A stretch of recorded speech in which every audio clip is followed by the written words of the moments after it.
WhatsApp group for people with borderline personality disorder. Marcelo Paschoal Pizzut, a renowned psychologist and expert in borderline personality disorder, BPD, administers a WhatsApp group dedicated to mutual support for individuals dealing with this condition.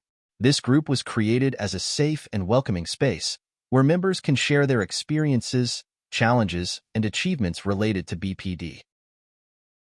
The purpose of the group is to provide a supportive environment where participants can feel understood and supported. In addition to peer support, Marcelo offers professional guidance, sharing effective management strategies and up-to-date information on BPD treatment. He also moderates discussions to ensure that the environment remains respectful and constructive, and that the topics discussed are relevant and beneficial to all members. The group follows strict guidelines to ensure privacy and mutual respect.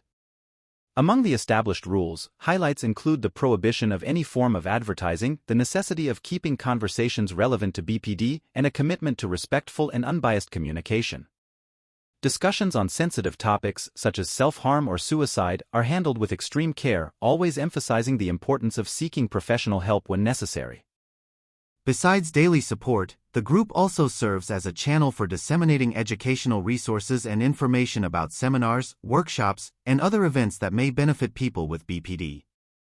Marcelo also offers private consultations, with rates adjusted according to a social scale, making access to psychological care more affordable for all who need it.